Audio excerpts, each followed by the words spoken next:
Melanjutkan bahasan kita dan kita akan masuk ke inti bahasan sebenarnya, yaitu manfaat atau apa yang kita dapatkan dari sedekah itu sendiri. Yang paling pertama teman-teman sekalian, sebelum kita masuk ke 9 poin manfaat daripada bersedekah, ada perbedaan antara zakat dengan sedekah. Kalau zakat, fungsi utamanya adalah pensucian harta. Kalau sedekah, untuk memperbanyak harta. Jadi beda fungsi. Zakat memiliki syarat-syarat. Syarat utamanya adalah haul, masa setahun. Dan teman-teman menentukan sendiri haul itu. Misalnya, sekarang menjelang Ramadan nih, teman-teman niatkan di masjid ini, haul saya Ramadan tahun lalu. Berarti Ramadan sekarang seperti kita tutup buku. Semua tabungan atau simpanan dan investasi dinilai. Kalau mencapai syarat kedua nisab, kadar minimal 85 gram emas, maka dikeluarkan 2,5%. Berarti ada syarat haul 1 tahun, ada syarat nisab. Nisab itu batas minimal 85 gram emas, dan juga ada persentasenya 2,5%. Kalau zakat, kalau sedekah nggak ada. Mau sedekah tiap hari boleh, tidak ada juga kadar minimalnya, tidak ada persentase minimal, gitu kan, atau jumlah yang ditentukan, karena dia lebih luas. Kenapa saya jelaskan ini teman-teman sekalian? Karena ada di antara umat Islam kita di Indonesia, mereka Masya Allah punya harta banyak. Idul Fitri, menjelang Idul Fitri atau Ramadan sibuk mengeluarkan zakat. Hitung zakatnya keluarlah misalnya, karena kaya raya punya zakat misalnya 1 miliar. Tapi yang dia lakukan adalah dia tidak menghabiskan zakat itu di masa haulnya. Kalau haulnya Ramadan, yang paling afdal habiskan di Ramadan. Tapi banyak orang tidak, karena zakatnya besar, disimpan di rumah, dicicil dalam setahun, sehingga dia tidak sedekah lagi. Yang dia keluarkan hanya zakat. Padahal beda fungsi, ya. Makanya kita jalankan dua-duanya. Zakat iya, sedekah iya. Baik, kita akan masuk teman-teman sekalian, manfaat dari sedekah itu sendiri. Yang paling pertama adalah dia berfungsi melipat gandakan harta dan sekaligus mensucikan jiwa juga. Walaupun zakat lebih fokus kepada pensucian harta. Mungkin dalam setahun, pada saat kita jual baju, kita jual makanan, kita kan tidak tahu konsumen ini bawa uang halal atau uang haram. Maka zakat membersihkan itu. Tapi secara umum, sedekah juga selain melipat gandakan harta. Kalau zakat tadi pensucian saja, maka sedekah bisa melipat gandakan harta dan juga menjadi pensucian sekaligus. Allah Subhanahu wa taala berfirman tentang masalah itu, artinya sedekah bisa membersihkan dosa. Dalam surah At-Taubah ayat 103 atau 103. Bunyinya, a'udzubillahi minasyaitonir rajim, khudh min amwalihim shadaqatan tutahhiruhum wa tuzakkihim biha wa shalli 'alaihim inna salataka sakanun lahum wallahu sami'un 'alim. Ambillah sedekah dari sebagian harta mereka, yang dengan sedekah itu kamu membersihkan dan mensucikan mereka, dan berdoalah untuk mereka, hai Muhammad, sesungguhnya doamu itu menjadi ketentraman jiwa bagi mereka, dan Allah maha mendengar lagi maha mengetahui. Jadi dari ini menjelaskan kepada kita bahwasanya bisa mensucikan diri. Kata sebagian ulama, pensucian diri maksudnya adalah disucikan oleh Allah dari segala dosa, dari segala sifat-sifat buruk dan penyakit-penyakit hati, diantaranya pelit. Subhanallah, orang yang suka sedekah ini, Bapak Ibu sekalian, awet muda. Kok bisa awet muda, Ustaz? Karena orang yang biasa sedekah kan biasa memberi. Orang yang biasa memberi, maka sudah tidak ada lagi ketergantungan dengan hartanya. Walaupun dia kehilangan harta, maka dianggap biasa sama dia, karena dia sudah biasa mengeluarkan. Beda dengan orang yang bakhil. Maka hilang satu barang saja, itu akan dikenang bertahun-tahun. Hilang handphone, 10 tahun pun masih diingat. Hilang pulpen setahun, itu terus dibahas. Orang kalau suka sedekah, hilang handphonenya, pembersihan dosa. beli baru, selesai. Awet muda dia. Yang kedua teman-teman sekalian, sedekah ini adalah bukti ketundukan kepada Allah dan Rasulnya, bentuk keimanan. Dan terlalu banyak ayat yang menjelaskan tentang masalah sedekah ini. Kita akan menyebutkan misal, contoh ayat-ayat yang berhubungan dengan masalah jihad. Hampir semuanya ayat-ayat yang sekian banyak itu Allah mulai dengan bi amwalikum wa anfusikum. Jihadlah kalian dengan harta kalian, lalu jiwa kalian. Allah enggak mulai dengan jiwa, tapi mulai dengan harta. Dan itu dipraktikkan oleh baginda Nabi SAW. Nabi Muhammad SAW kalau mau kumandankan jihad, beliau mengatakan jihad, sedekahlah. Sedekah duluan. Kumpulin di masjid. Ada yang bawa sedekah harta, ada yang membawa sedekah kurma, ada yang membawa ini dan itu segala macam. Setelah terkumpul harta, baru Nabi SAW bentuk pasukan untuk berperang. Dan Allah Subhanahu Wa Taala seringkali menghubungkan teman-teman sekalian ayat yang menyinggung masalah solat dengan sedekah. Yang menandakan kedudukan sedekah ini tinggi sekali. Karena solat kita tahu adalah tiang agama. Seperti Allah sebutkan dalam surah Ibrahim ayat 31. A'udzubillahi minasyaitonir rajim.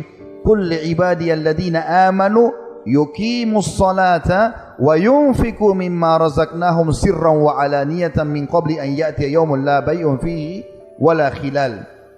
Katakan hai Muhammad kepada seluruh hamba-hambaku yang telah beriman. Apa pesan Tuhan buat kita? Allah SWT mengatakan, hendaklah mereka selalu mendirikan solat. Azan, absen diri. 1 hari 5 kali. Saya hadir ya Allah. Kemudian mereka menafkahkan sebagian rezeki yang kami berikan kepada mereka, baik secara sembunyi-sembunyi ataupun terang-terangan. Sebelum datang hari kiamat, di mana pada hari itu tidak ada lagi jual beli dan tidak ada persahabatan. Teman-teman ambil pesan dari saya ini. Demi Allah teman-teman, kalau antum atau anda tidak bersedekah, maka pada saat meninggal anda akan menyesal. Andai dulu saya sedekahkan semua harta saya. Bukan berarti tidak boleh menabung. Menabung dalam Islam boleh-boleh saja. Tetapi para salafus salih mempraktikkan mereka sedekah. Dengan sedekah makin banyak keuntungannya. Juga dalam surah Al-Baqarah Allah Subhanahu wa taala berfirman, Al-Baqarah ayat 254, A'udzubillahi minasyaitonir rajim, ya ayyuhalladzina amanu, hai orang-orang beriman, yang dipanggil, anfiqu mimma razaqnakum min qabli an ya'tiya yaumun la bay'un fihi wala khullatun wala syafa'ah wal kafiruna humudz zalimun. Hai orang-orang beriman, segera sedekahkan, belanjakan, infakkan hartamu, infakkan atau sedekahkan sebagian dari rezeki yang kami berikan kepadamu sebelum datang hari yang pada hari itu tidak ada lagi jual beli dan tidak ada lagi syafaat. Tidak bisa lagi orang minta tolong, tidak ada lagi negosiasi, tidak ada negosiasi di sini. Dan orang-orang kafir, mereka lah orang-orang yang zalim. Juga dalam surah Al-Munafiqun ayat 10 yang menjelaskan tentang menyesalnya orang nanti kalau lihat kematian dan tidak sempat bersedekah. Al-Munafiqun ayat 10 bunyinya, A'udzubillahi minasyaitonir rajim, wa anfiqu mimma razaqnakum min qabli an ya'ti ahadakumul mautu fayaqul rabbi laula akhartani ila ajalin qaribin fa asaddaqa wa akum minas salihin. Dan belanjakanlah sebagian dari apa yang kami berikan kepadamu sebelum datang kematian kepada salah seorang di antara kamu. Lalu dia berkata, pada saat lihat malaikat maut, baru dia berkata, ya Rabbku, mengapa engkau tidak menangguhkan kematianku sampai waktu yang dekat, yang menyebabkan aku dapat bersedekah dan aku termasuk orang-orang saleh. Jadi subhanallah, salah satu yang membuat penyesalan yang mendalam bagi orang mati, kenapa enggak sempat sedekah. Ini yang kedua. Yang ketiga, manfaat daripada sedekah. Seorang mukmin akan dilindungi oleh sedekahnya pada hari kiamat. Di mahsyar. Perlu kita gambarkan dulu teman-teman sekalian, nanti ada hari kebangkitan. Salah satu rukun iman kita yang kelima, iman kepada hari kiamat. Rentetannya adalah paketnya dari kematian, prosesi kematian, ketemu dengan malaikat maut, dicabut terus segala macam, masuk di kuburan, kehidupan alam barzah, taman dari taman surga kalau orang beriman, atau lubang dari lubang neraka kalau orang kafir atau fasik. Kemudian hari kebangkitan, Allah SWT bangkitkan kita sebagaimana sabda Nabi SAW, Allah akan turunkan hujan dan akan menimpa tulang-tulang ekor kalian sehingga kalian tumbuh seperti tumbuhnya tanam-tanaman atau sayur-sayuran. Lalu ada hisab, timbangan amal, baik atau buruk. Kalau baik dia selamat, kalau buruk maka dia akan dihukum, lalu surga dan neraka. Paketnya hari kiamat. Nah di mahsyar nanti teman-teman, kita semuanya akan berdiri di mahsyar dan itu sangat panas. Karena kata Nabi SAW bahwasanya pada saat itu matahari akan berjarak 1 mil saja. 1 mil. Kalau kita hitung 1 mil itu ukuran yang kita pakai sekarang, mungkin 1,5 kilometer atau lebih sedikit jaraknya. Sekarang kan jutaan kilometer jaraknya. Sudah panasnya luar biasa. Apalagi hari-hari sekarang kita bisa rasakan cuaca yang panas. Bagaimana kalau 1,5 kilo? Bahkan sahabat yang merawi hadis mengatakan, saya demi Allah tidak tahu apakah 1 mil itu jarak ukuran yang biasa kita ukur, atau 1 mil istilah yang dipakai oleh wanita untuk meletakkan celak di matanya. Jadi biasa kalau perempuan mau pakai celak, kan ada kayunya ya, ada alatnya itu, dicelupin di celaknya, kemudian dekatkan dengan bulu matanya.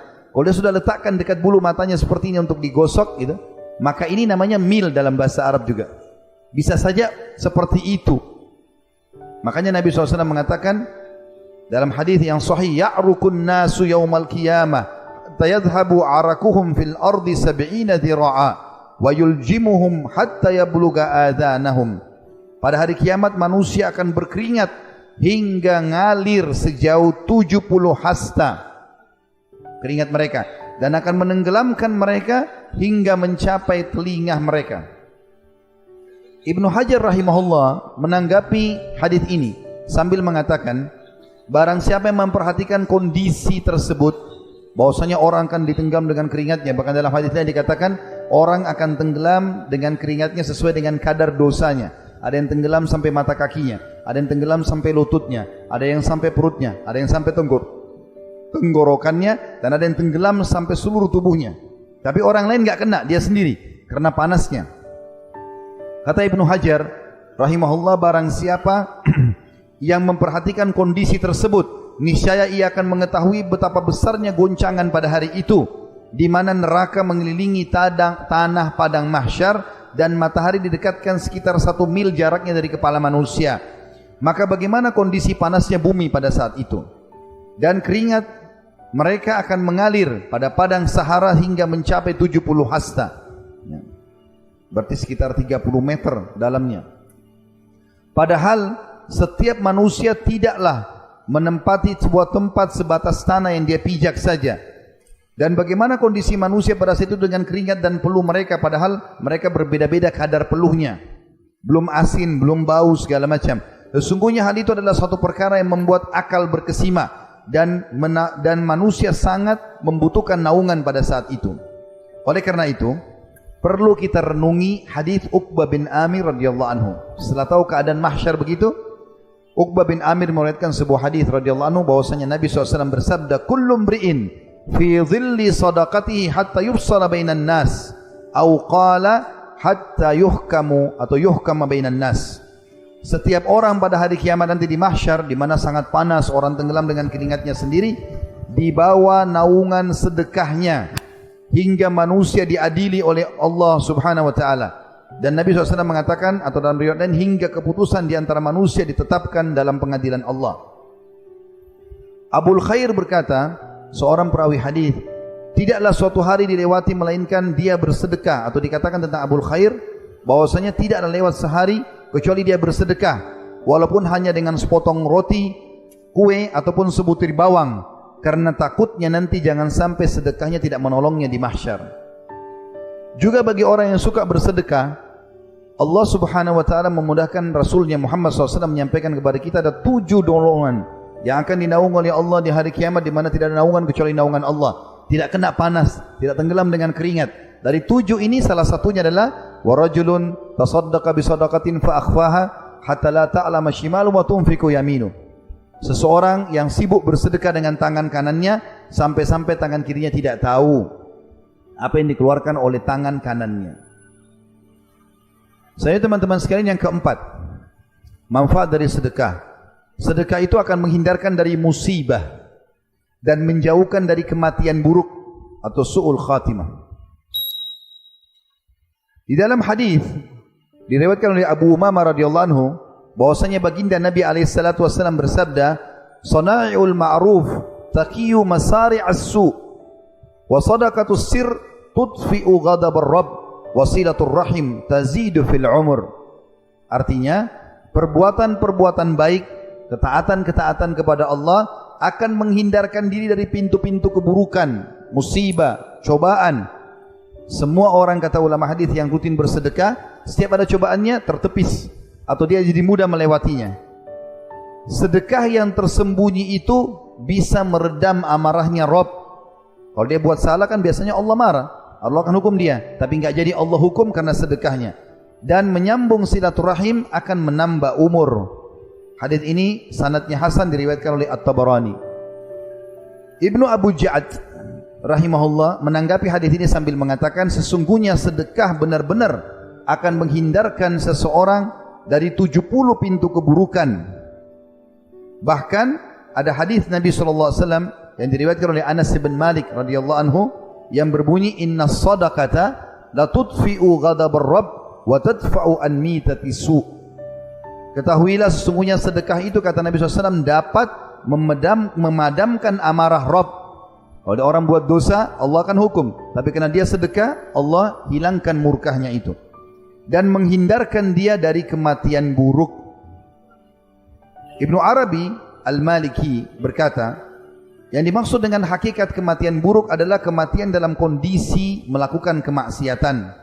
Dan Al-Mubarak Furi berkata, Al-Iraqi berkata, secara zahir, maksud kematian buruk adalah kematian yang mana Rasulullah sallallahu alaihi wasallam berlindung kepada Allah darinya, berupa hancur, kehancuran, jatuh, tenggelam, kebakaran, tergoda syaitan saat menghadapi maut, dan terbunuh saat lari dari medan perang. Semua itu bisa seseorang selamat karena sedekahnya. Juga dalam hadis Bukhari, Nabi SAW mengatakan, sesungguhnya dosa-dosa akan terlintas dalam hidup kalian, dan itu akan dimaafkan dengan salat, puasa, dan sedekah. Jadi dia membersihkan kesalahan-kesalahan tersebut.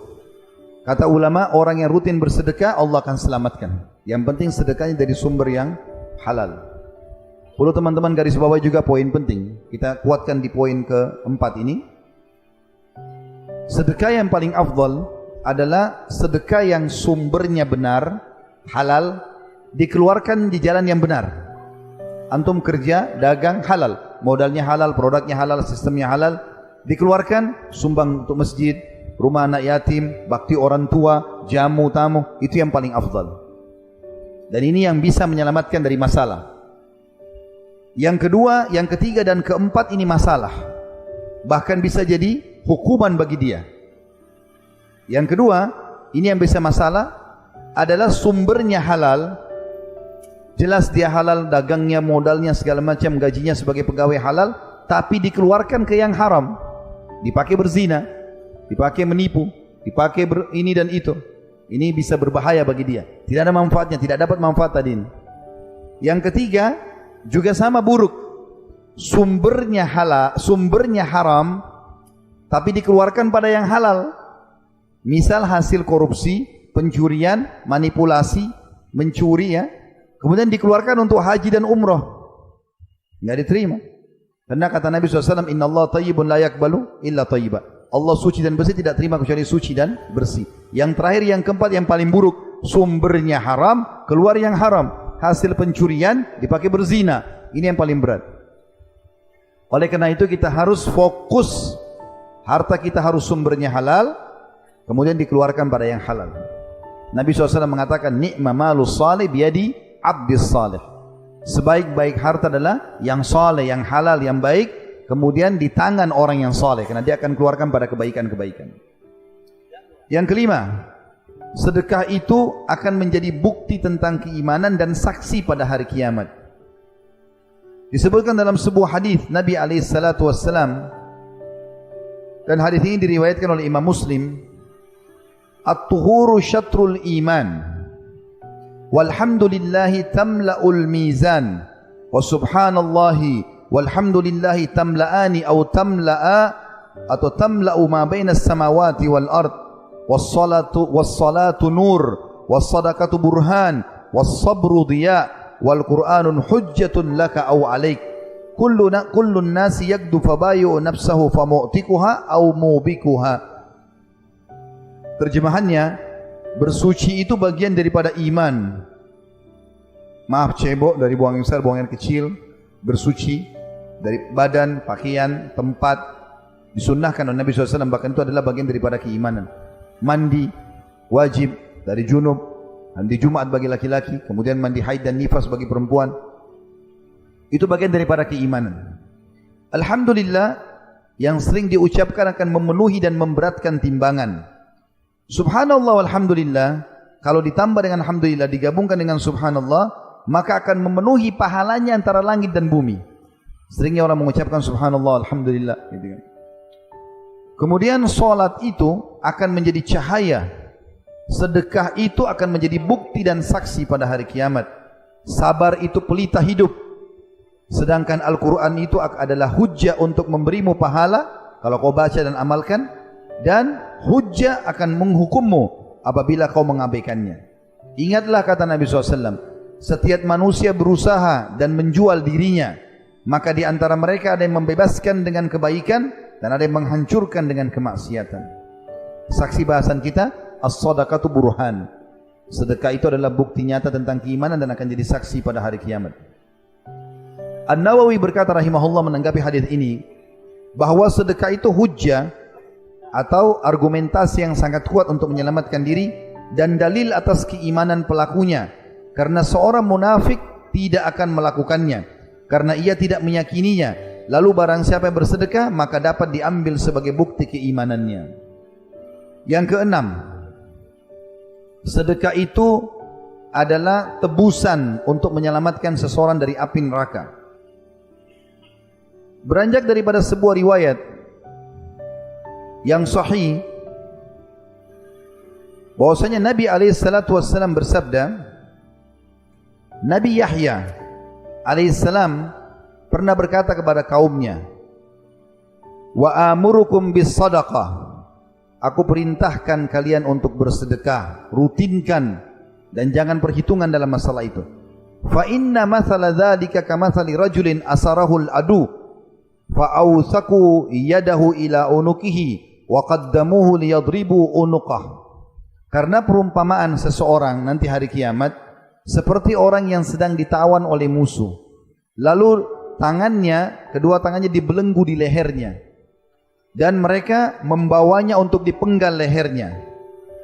Faqal ana afdihi minkum bil qalili wal katsir fafada nafsahu minhum. Lalu kemudian dia berkata, aku akan menebus kalian dengan harta-hartaku ini. Lalu kemudian dia terus menebus hartanya atau dirinya sampai Allah selamatkan dia. Dan ini sebuah keutamaan tersendiri karena Allah Subhanahu wa taala menyelamatkan dia. Riwayat ini diriwayatkan Tirmidzi dan dikatakan sanadnya hasan. Ibnu Qayyim berkata rahimahullah menanggapi hadis ini, hal ini juga merupakan perkataan yang mana burhannya, bukti nyatanya adalah keberadaannya. Dan dalilnya, maksudnya orang kalau lakukan itu bukti tentang keberadaannya. Dan dalilnya adalah kejadiannya. Karena sedekah itu memiliki pengaruh yang menakjubkan dalam hal menolak berbagai macam bencana, walaupun dari seorang yang jahat atau seseorang yang berbuat zalim, bahkan dari seorang kafir, karena Allah Ta'ala akan menolak darinya berbagai macam bencana dengan sedekah. Hal ini adalah suatu perkara yang telah dimaklumi di antara manusia, baik yang terpelajar maupun yang tidak terpelajar. Ini perkataan Ibnu Qayyim rahimahullah, diambil dari sebuah buku namanya Al-Wabil As-Sayyib di jilid 1 halaman 49. Selanjutnya teman-teman sekalian, yang ketujuh ya, Allah Subhanahu wa taala akan mengganti sedekah itu. Allah berfirman teman-teman sekalian berhubungan dengan masalah Allah akan mengganti itu. Di dalam firman-Nya surah Saba ayat 39, A'udzubillahi minasyaitonir rajim, Qul Inna rabbi yabsutur rizqa liman yasha'u min ibadihi wa yaqdiru lah. Wa ma anfaqtum min syai'in fahuwa yukhlifu wa huwa khairur raziqin. Artinya, katakan hai Muhammad kepada hamba-hambaku, sesungguhnya Tuhanku melapangkan rezeki bagi siapa yang dikehendakinya di antara hamba-hambanya, dan dia menyempitkan rezeki bagi siapa yang dikehendakinya. Dan barang siapa atau barang apa saja yang kamu nafkahkan, sedekahkan di jalan Allah, maka pasti Allah akan menggantinya, dan dialah sebaik-baik pemberi rezeki. Semua yang kita keluarkan yang penting ke sumber halal, walaupun untuk kebutuhan kita pribadi, beli mobil, beli rumah, haji dan umrah, semuanya sebanyak apapun Allah akan ganti, selama memang itu adalah hal yang benar.